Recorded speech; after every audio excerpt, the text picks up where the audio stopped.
منير وهو غطاء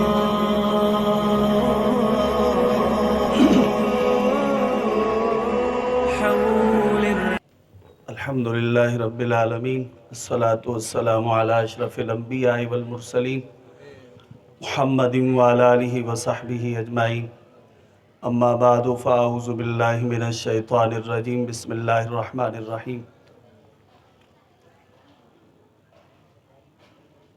ربنا وبعث فیہم رسولا منہم یتلو علیہم آیاتک ویعلمہم الکتاب والحکمت ویزکیہم انک انت العزیز الحکیم قال النبی صلی اللہ علیہ وسلم ارسلت الی الخلق کافہ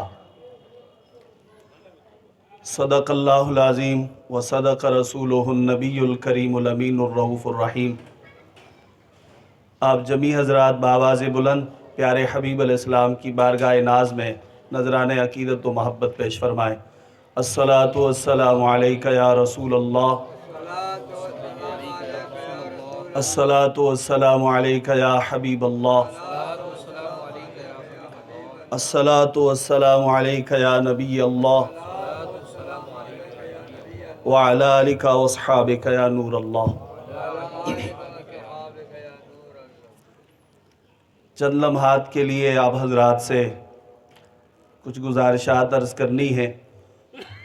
آپ کی توجہ اگر اس طرف رہے گی تو انشاءاللہ دین کی بات ہے، آپ کو سمجھ میں بھی آئے گی اور آپ کے لیے اور ہمارے لیے بخشش کا ذریعہ بھی انشاءاللہ بنا دی جائے گی۔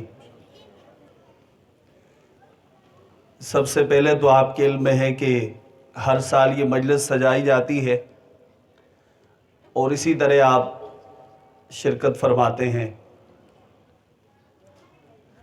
لائق مبارکباد ہیں ہمارے ظفر بھائی، ان کے بھائی غلام بھائی، ان کے جمیع اہل خانہ جو اتنی اچھی بزم سجاتے ہیں اور آپ سب کو اور ہم سب کو مدعو کرتے ہیں، اس پر جزائے خیر عطا فرمائے۔ ہم اور آپ پیارے حبیب علیہ السلام کی میلاد شریف کی محفل میں حاضر ہیں۔ میلاد شریف کا ہرگز مطلب یہ نہیں ہے کہ ہم شریک ہوں، چند محترم ثنا خانان رسول کو سنیں اور پھر کچھ گزارشات سننے کے بعد ماحضر یا کھانا کھا کر اپنے گھروں کو چلے جائیں۔ اہل سنت و جماعت کی تاریخ میں محافل کا انعقاد شخصیت سازی کے لیے بڑا مؤثر طریقہ رہا ہے۔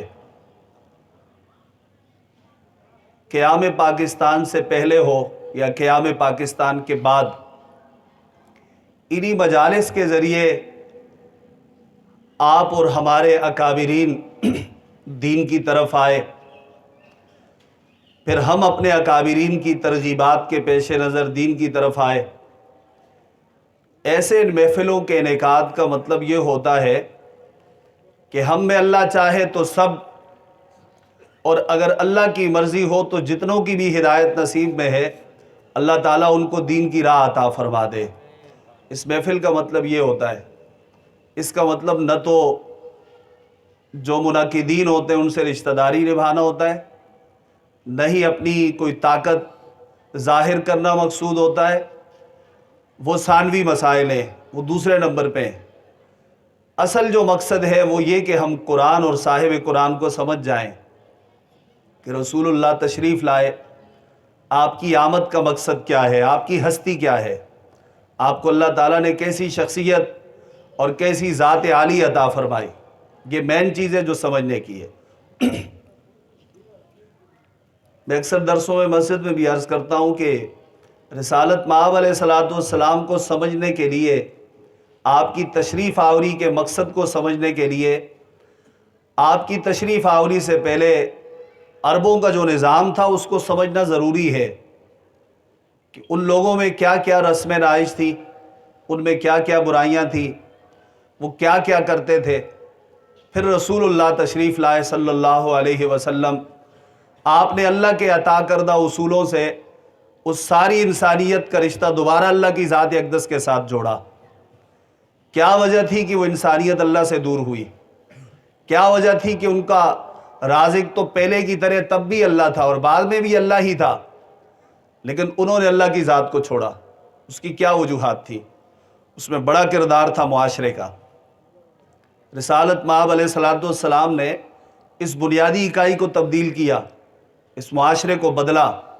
وہاں جو رسمیں تھیں ان کو اکھاڑ کر پھینک دیا، جو اصل تھی اس کو برقرار رکھا، جو مزید ضرورت تھی اپنی شریعت کے ذریعے اس کو واضح کیا، یہاں تک کہ وہی فرد جو کل کسی کے قتل کو اپنے لیے سعادت سمجھتا تھا، آج وہ اپنے پاؤں کے نیچے کسی مکوڑے کے آنے پر بھی اللہ کے حبیب صلی اللہ علیہ وسلم کے حضور آ کر حاضر ہوتا اور عرض کرتا، یا رسول اللہ، بے توجہی میں میرے پاؤں کے نیچے چنٹی آئی ہے، اس کا میرے لیے کیا حکم ہے، آپ ارشاد فرما دیں۔ کسی کے اوپر ظلم کیا جاتا تو اسے سعادت سمجھا جاتا تھا، وہ بہادری اور دلیری تھی، لیکن جب حضور تشریف لائے تو آپ صلی اللہ علیہ وسلم نے تشریف لا کر اس نظام کو بدل دیا کہ کسی کا خون کرنا یہ دلیری نہیں ہے، بہادری نہیں ہے، کسی کو معاف کرنا یہ بہت بڑی بہادری ہے، بہت بڑی دلیری ہے۔ تو آپ صلی اللہ علیہ وسلم نے 23 سال اور کچھ ماہ کے اندر پورے طور پر معاشرے کو تبدیل کیا۔ ظاہر سی بات ہے، آپ بشری لباس میں تشریف لائے، ان کی ساری حقیقتوں پر پردے تھے، ان کی باطنیت، ان کی نورانیت وہ پردے میں رکھی گئی۔ آپ ظاہری بشری لباس میں تشریف لائے، آپ نے آ کر لوگوں کو سکھایا۔ ایک وقت مقرر تھا، آپ نے دنیا سے پردہ کرنا تھا، آپ دنیا سے ایک دن آپ نے رخصت ہونا تھا، تو رہتی دنیا تک کے لیے آپ نے دستور چھوڑا۔ حضور نے صحیح حدیث پاک میں ارشاد فرمایا، صحیح بخاری کی حدیث ہے، حضور نے فرمایا، انی ترکت فیکم الثقلین ما تمسکتم بہما لن تضلوا ابدا، میں تمہارے درمیان دو بھاری چیزیں چھوڑ کے جا رہا ہوں، جب تک تم لوگ ان سے جڑے رہو گے تم گمراہ نہیں ہوگے۔ حضور نے فرمایا، ایک ہے اللہ کی کتاب یعنی قرآن کریم، اور دوسری ہے میری آل پاک یعنی سادات کرام۔ اس لیے حدیث پاک میں ذکر کیا گیا کہ یہ قرآن کریم اور سادات کرام دونوں یوں رہیں گے، ان کے بیچ میں کوئی فاصلہ، کوئی دوری نہیں ہوگی، یہ ایسے اکٹھے رہیں گے۔ حدیث کے الفاظ ہیں، حتیٰ یرد علی الحوض، یہاں تک کہ یہ دونوں اسی حالت میں حوض کوثر پر میرے پاس تشریف لائیں گے۔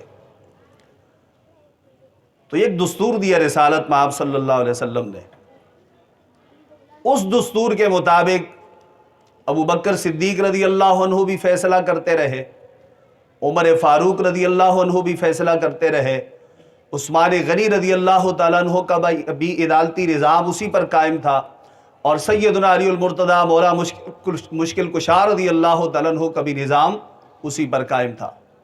بعد میں پھر امیر معاویہ رضی اللہ تعالیٰ عنہ کا دور آیا، بقیہ جو افراد تھے ان کا دور آتا گیا، کہیں کمی کہیں زیادتی ہوتی گئی، لیکن یہ سلسلہ جہاں بھی عدالتیں ہوتی، نظام ہوتا، فیصلے کیے جاتے، احکامات جاری ہوتے، تو وہ قرآن کریم کی روح سے جاری ہوا کرتے تھے۔ تو نبی پاک علیہ الصلوۃ والسلام نے تو بہت وضاحت کے ساتھ ارشاد فرما دیا کہ ما تمسکتم بہما لن تضلوا ابدا، ان سے جڑے رہو گے تو گمراہی سے بچے رہو گے، گمراہ نہیں ہوگے۔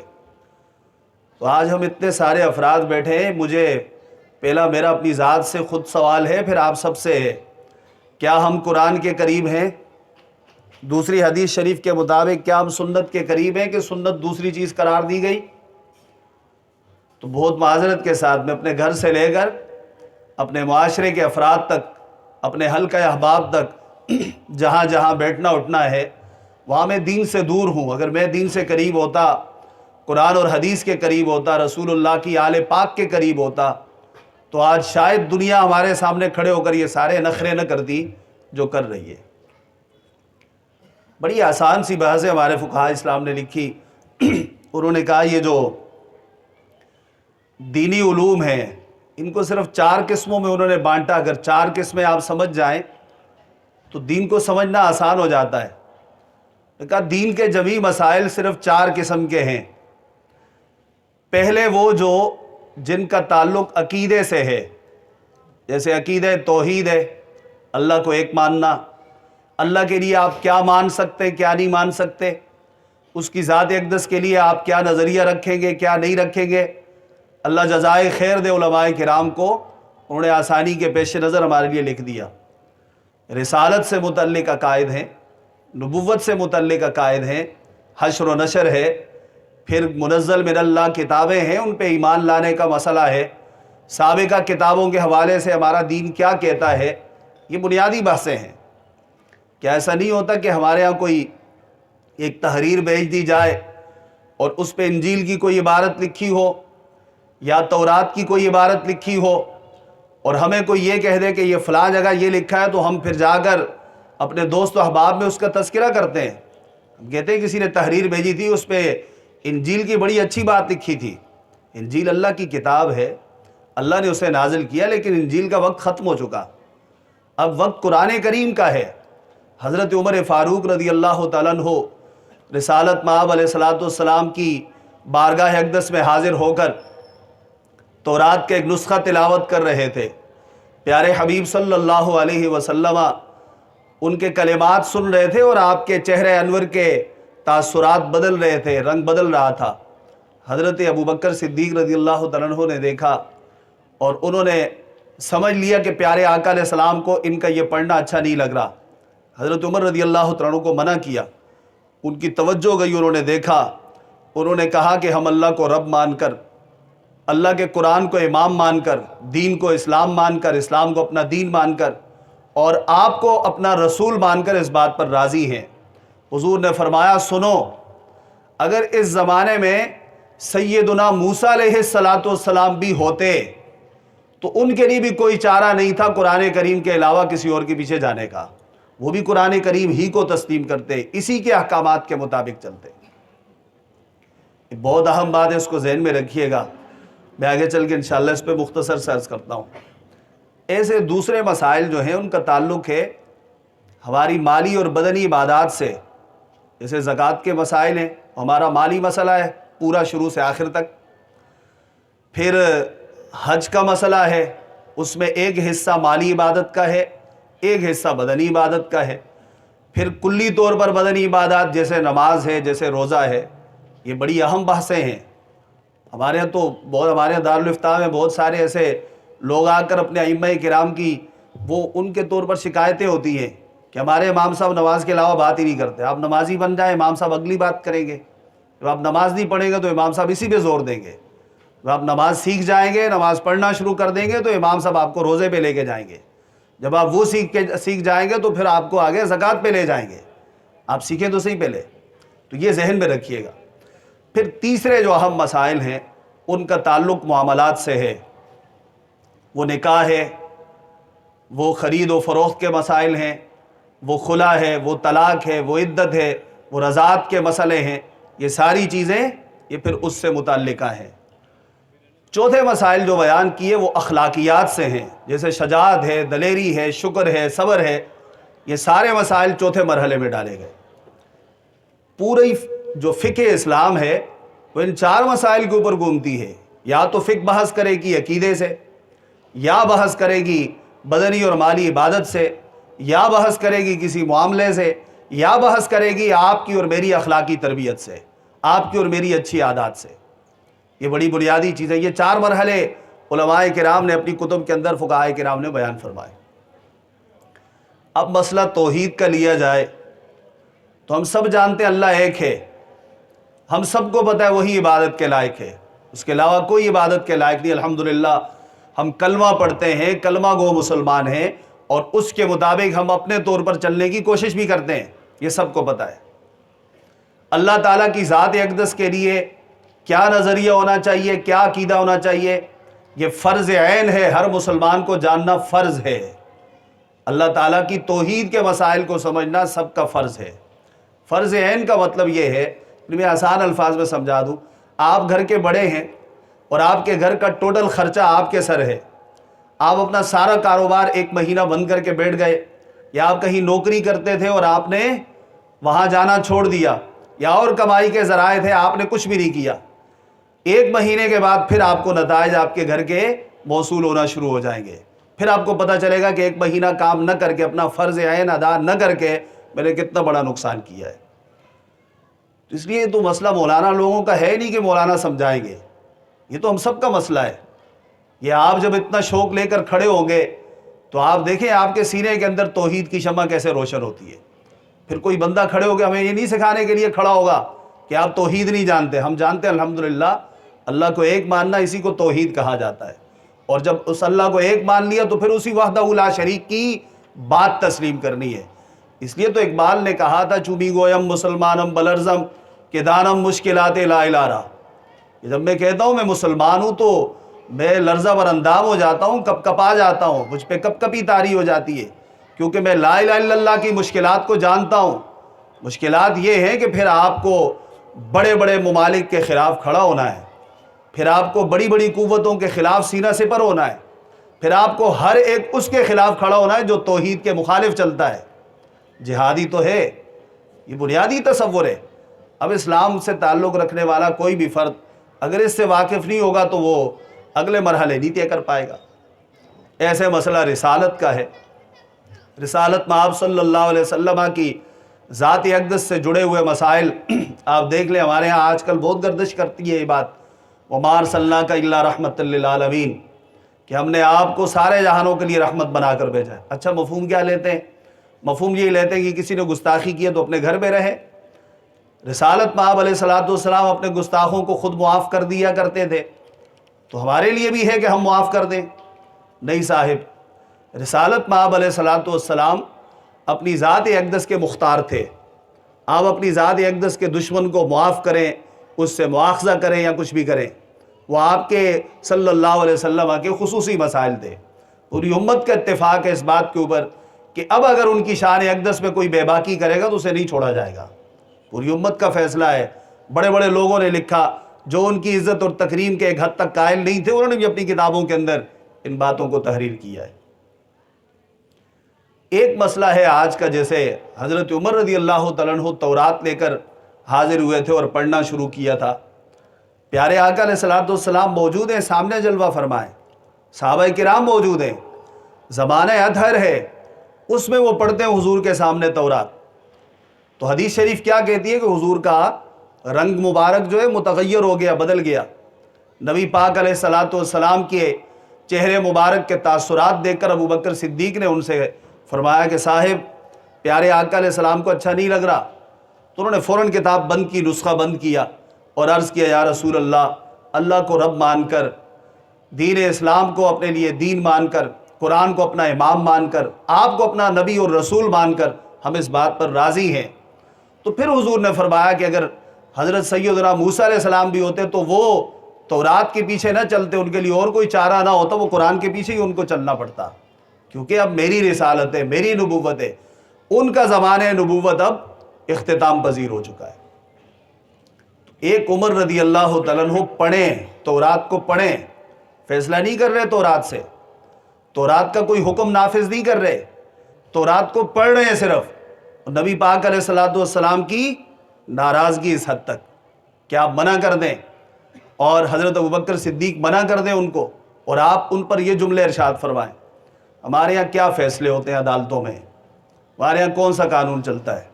عدالتوں کو چھوڑے وہ بڑے لیول کا ہے، پھر قانون کو چھوڑے وہ اور بڑے لیول کا ہے. وہ ظاہر ہے عدالتوں کے اندر وہی نظام ہے. میرے گھر میں کیا نظام چلتا ہے؟ کیا میرے گھر میں وہ نظام چلتے ہیں جو رسول اللہ صلی اللہ علیہ وسلم دے کر گئے؟ میلاد شریف کا کیا مطلب ہے؟ میلاد شریف کا مطلب کھانا پینا تھوڑا ہی ہے کہ ہم آئے، محفل سجائی، افراد بڑھائے، 200 بڑھا دیے، 400 بڑھا دیے، 600 کر دیے، آپ نے اپنا آپ دکھایا، میں نے اپنا آپ دکھایا، اٹھ کے چلے گئے.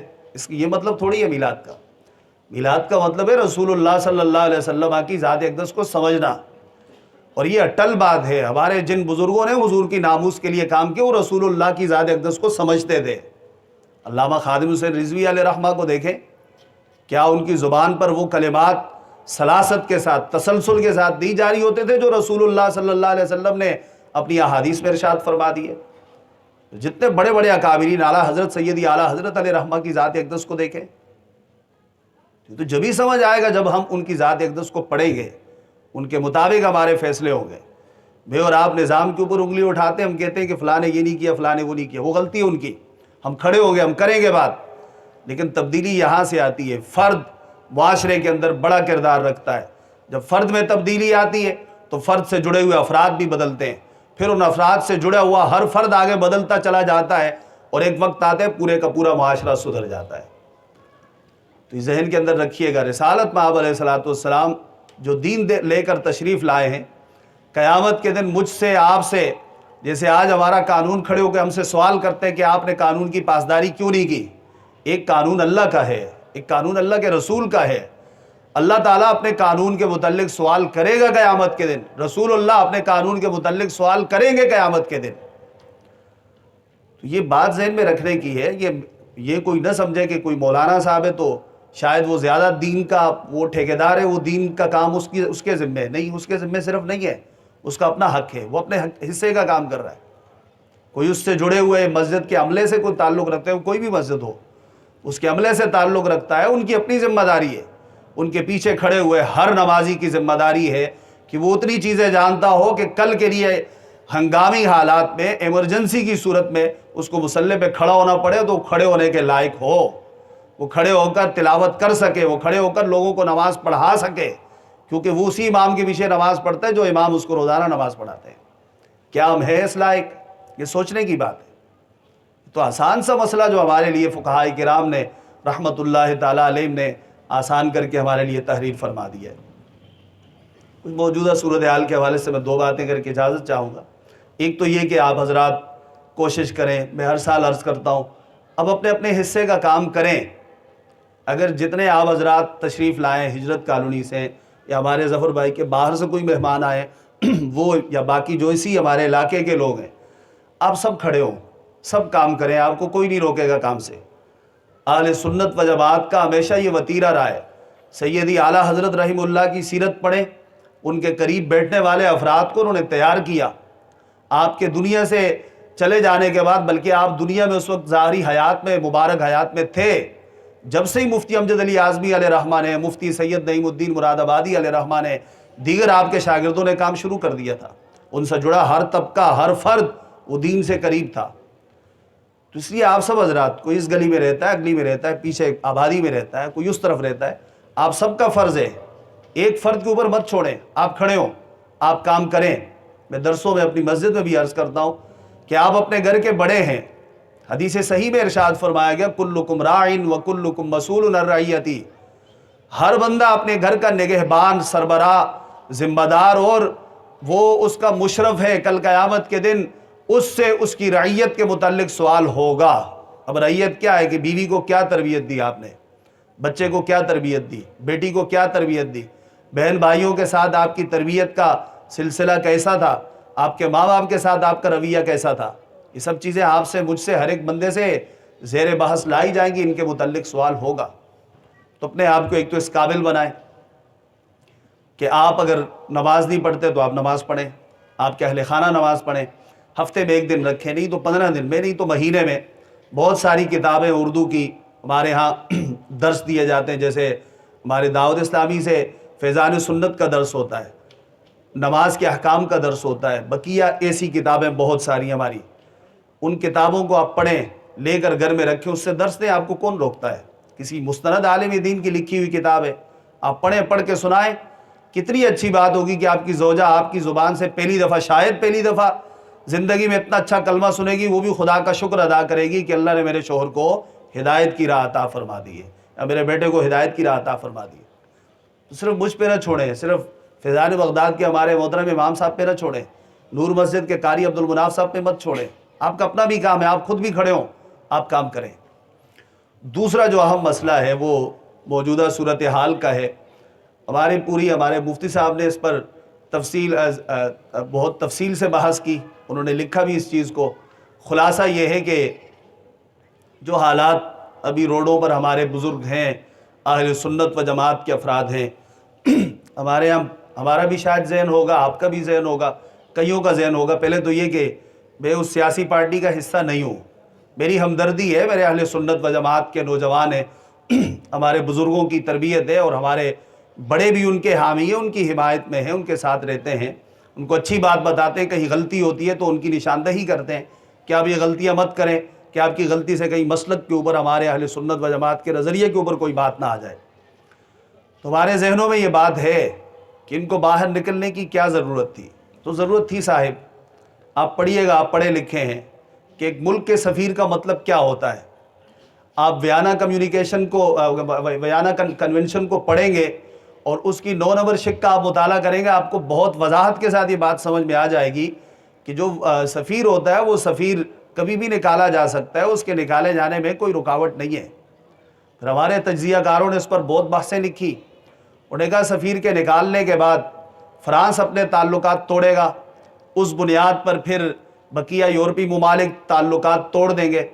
تو انہوں نے لکھا، بعضوں نے کہا کہ شاید نہ توڑ سکے، کیونکہ وہ دنیا میں دفاعی ساز و سامان تیار کرنے کی سب سے بڑی مارکیٹ فرانس ہے، اور اس کے لیے مارکیٹنگ جو اپ لیول پہ جا کر کرتے اس میں پاکستان بھی شامل ہے۔ وہ کبھی نہیں چاہے گا کہ اس کا جو سلسلہ چلتا ہے وہ رک جائے۔ لیکن یہ ہمت کے کام ہوتے ہیں، آگے بڑھ کر اقدام جب کیا جاتا ہے تو نتائج اچھے آتے ہیں۔ اگر خدا نخواستہ ریاست کے یا قوم کے مفاد میں نہیں ہے تو بیٹھ کر آپس میں حل کر دیا جائے۔ حل کرنے سے کیا ہے؟ آپ ایسا وعدہ کیوں کرتے ہیں جسے آپ کو پتہ ہے کہ آپ حکومت میں رہ کر اس کو پورا نہیں کر سکیں گے؟ ہمارے تو بزرگوں نے کہا جن سے ہمیں شکوہ ہے ان سے شکوہ ہے، باقی ریاست میں کوئی پولیس کا فرد دنیا سے جائے یا کوئی اہل سنت و جماعت کا نہتہ مسلمان جائے، سب اس قوم کے افراد ہیں، ان کا خون سب کا اس قوم کا ہے۔ ہمارے بزرگ لکھ چکے ہیں اس بات کے اوپر۔ تو یہ ذہن میں رکھیے گا، اس نظام کو پڑھیں، آپ اس کو اپنے ذہن میں لائیں کہ ہم نے دیکھیں دنیا میں، مجھے آج پانی کا مسئلہ ہے یا روٹی کا ہے یا کپڑے کا ہے یا مکان کا ہے یا گلی کا ہے یا سیوریج کا ہے یا گیس کا ہے یا کسی بھی چیز کا ہے، یہ سارے مسائل کب تک ہیں؟ جب تک میری زندگی ہے۔ لیکن مجھے جو گیس چاہیے یا مجھے جو آکسیجن چاہیے یا مجھے جو طاقت چاہیے وہ تو ایمان کی طاقت ہے، اور وہ تو قرآن کریم نے 3 جگہ پہ کہا، فَبِأَيِّ حَدِيثٍ بَعْدَهُ يُؤْمِنُونَ، ایک جگہ فَبِأَيِّ حَدِيثٍ بَعْدَ اللَّهِ وَآيَاتِهِ يُؤْمِنُونَ، کہ قرآن کریم کے بعد کون سی کتاب آئے گی، قرآن کے بعد کون سی بات آئے گی جس پہ یہ لوگ ایمان لائیں گے؟ اب تو ختم ہو گئے رسالت میں، آپ تشریف لے آئے، آپ نے اپنا عملی زندگی کا عملی نمونہ ہمیں عطا فرما دیا، گھر کیسے چلانا ہے، باہر کیسے رہنا ہے، دوستوں میں، رشتہ داروں میں، یہ وہ سب چیزیں آپ نے سکھا دی۔ ان کے بعد تو اب کچھ بچا ہی نہیں ہے۔ اب اگر ہم دائیں بائیں کہیں نکلیں گے تو قرآن کریم نے سورہ مائدہ میں کہا، وَمَن لَّمْ يَحْكُم بِمَا أَنزَلَ اللَّهُ فَأُولَٰئِكَ هُمُ الْكَافِرُونَ، اگلی آیت کے آخر میں مَن لَّمْ يَحْكُم بِمَا أَنزَلَ اللَّهُ فَأُولَٰئِكَ هُمُ الظَّالِمُونَ، اگلی آیت کے آخر میں مَن لَّمْ يَحْكُم بِمَا أَنزَلَ اللَّهُ فَأُولَٰئِكَ هُمُ الْفَاسِقُونَ، جو اللہ کے نازل کردہ کے مطابق فیصلہ نہیں کرتا وہ کافر ہے، جو نہیں کرتا وہ ظالم ہے، جو نہیں کرتا وہ فاسق ہے۔ قرآن کریم کی نص سے، قرآن کے الفاظ خود یہ کہتے ہیں سورہ مائدہ کے اندر۔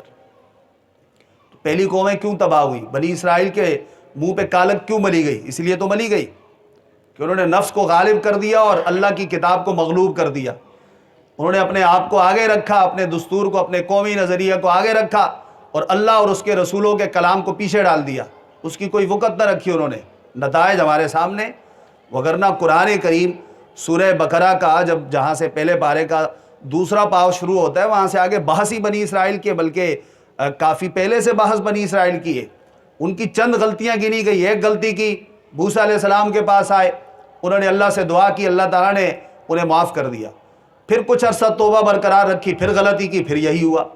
پھر اللہ کے نبی نے دعا کی ان کے لیے، اللہ تعالیٰ نے پھر ان کا بیڑا پار کر دیا۔ پھر غلطی کی، پھر غلطی کی، اس طرح کرتے کرتے آج بنی اسرائیل جو ہمارے بالکل متصل ایک قوم گزری ہے، ہمیں قرآن جگہ جگہ کہتا ہے کہ اپنے پیش رو جو بنی اسرائیل ہیں ان کے مطابق مت چلنا، ان کے طریقے کے مطابق مت چلنا، جو انہوں نے اپنے نبیوں کے ساتھ، اللہ کی کتابوں کے ساتھ، اللہ کے نبیوں کی سنتوں کے ساتھ کیا، وہ تم مت کرنا۔ تو سیدھا سیدھا سوال ہے قرآن کریم کا، مجھ سے بھی اور آپ سے بھی، کیا ایسا ہے کہ ہم نے قرآن کو مد نظر رکھا؟ ایسا ہے کہ ہم نے رسول اللہ صلی اللہ علیہ وسلم کو مد نظر رکھا؟ ہم نے نہیں رکھا صاحب۔ تو صرف لا الہ الا اللہ پڑھنا یہ اپنی جگہ ایک معنی رکھتا ہے، ایک مقام رکھتا ہے، لیکن اس کے تقاضے ہیں، اس کے اصول ہیں، ان اصولوں کے مطابق آئیے۔ جہاں بھی کوئی علماء کرام کھڑے ہوتے ہیں، علماء کرام باہر نکلتے ہیں، علماء کرام آپ کے میرے حق کے لیے دین کے، قرآن کے، حدیث کے حق کے لیے، یا رسول اللہ صلی اللہ علیہ وسلم کی ناموس پاک کے تحفظ کے لیے، یا ختم نبوت کے عقیدے کے اور اس تصور کے تحفظ کے لیے میدان میں آتے ہیں، تو ہمیں ان کا دست و بازو بننا چاہیے۔ نہیں بن سکتے تو کم از کم اپنا منہ تو بند رکھیں ہم، کہ ہم جو کر نہیں سکتے اس میں بولیں تو نہیں کم از کم۔ تو یہ ذہن کے اندر رکھیے گا۔ یہ یہاں میلاد شریف کی محفل ہو یا کہیں بھی میلاد شریف کی محفل ہو، میلاد شریف کی محفل کا ہرگز مطلب ہلہ گلہ کرنا نہیں ہے۔ میلاد شریف کی محفل کا مطلب یہ ہے کہ آپ رسول اللہ صلی اللہ علیہ وسلم کی ذات اقدس کو سمجھیں، آپ قرآن کو سمجھیں، آپ حدیث کو سمجھیں۔ کہ ہمارے آخری بات ہے، ہمارے علماء کرام نے لکھا، یہ جو قرآن کریم کی آیات احکامات ہیں جن میں کسی چیز کا حکم دیا گیا جسے امر کہا جاتا ہے، یا جس میں کسی کام سے روکا گیا جسے نہیں کہا جاتا ہے، یہ ٹوٹل 500 آیات ہیں۔ ایسے تو آیات 6000 سے زائد ہے، 6636 یا 6666، مختلف عدد لکھے ائمہ کرام نے، کہ 500 آیات ایسی ہیں جو براہ راست ہماری زندگی سے جڑی ہوئی ہیں، یعنی جس میں ہمیں حکم دیا گیا کہ یہ کام کرو، یا منع کیا گیا یہ کام مت کرو۔ تو ہم نے بہت سارے ایسے احکامات ہیں جن کو ہم زیر عمل نہیں لاتے، اور بہت ساری ایسی منہیات ہیں، بہت سارے ایسے ناجائز کام ہیں جن کو ہم زیر عمل لاتے ہیں۔ آپ اپنا اور میرا معاشی نظام دیکھیں، آپ اپنا اور میرا سیاسی نظام دیکھیں، آپ اپنی اور میری ثقافت دیکھیں، میرا اور اپنا اخلاق دیکھیں، معاشرے میں نکل جائیں کہیں بھی جہاں مسلمان آباد ہیں، اخلاقیات کا جنازہ نکلتا ہے ہر گلی سے۔ تو کیا رسول اللہ صلی اللہ علیہ وسلم ان باتوں پہ راضی ہوں گے؟ ہرگز ہرگز نہیں صاحب۔ انہیں اس لیے تھوڑی دی تھی اپنی سنت اس سنت کو ایسے ترک کر کے پسے پش ڈال دیا جائے۔ انہیں سنت اس لیے دی تھی کہ یہ سنت مد نظر رہے، اور جہاں بھی سنت کا احیاء ہوتا ہے یا سنت کو زندہ کیا جاتا ہے، سنت پہ عمل کیا جاتا ہے، وہاں اللہ برکتیں نازل فرماتا ہے۔ اللہ آپ سب کو جزائے خیر عطا فرمائے، خداوند قدوس ہمیں عمل کی توفیق عطا کرے، اور جو ناموس رسالت کے مسائل ہیں اللہ تعالی ہمارے جتنے سیکیورٹی ادارے ہیں ان کو، ہماری جتنی حکمران جماعتیں ہیں ان کو، جو حزب اختلاف میں ہیں ان کو، جتنے مسلمانوں کی تنظیمیں ہیں ان سب کو، جو بھی کلمہ گو ہیں ان سب کو اس مسئلے کی حساسیت کو سمجھنے کی توفیق عطا فرمائے، اور جو اس کے لیے نکلے ہیں اپنا تن من دھن لگا کر، اپنی جان کی بازی لگا کر اب نکلے یا پہلے نکلتے رہے، اللہ تبارک و تعالیٰ ان کو جزائے خیر عطا فرمائے۔ اور آئندہ جب بھی کوئی ایسا اقدام ہو تو اللہ ایک جو ہمارے لیے قانونی اصول ہیں، ہمارے لیے قانونی اختیارات ہیں، اس دائرے اختیار میں نکل کر ہمیں اپنے نبی کی شان میں آواز بلند کرنے کی توفیق عطا فرمائے۔ آمین ثم آمین، وآخر دعوانا الحمدللہ، سلام کی دعا۔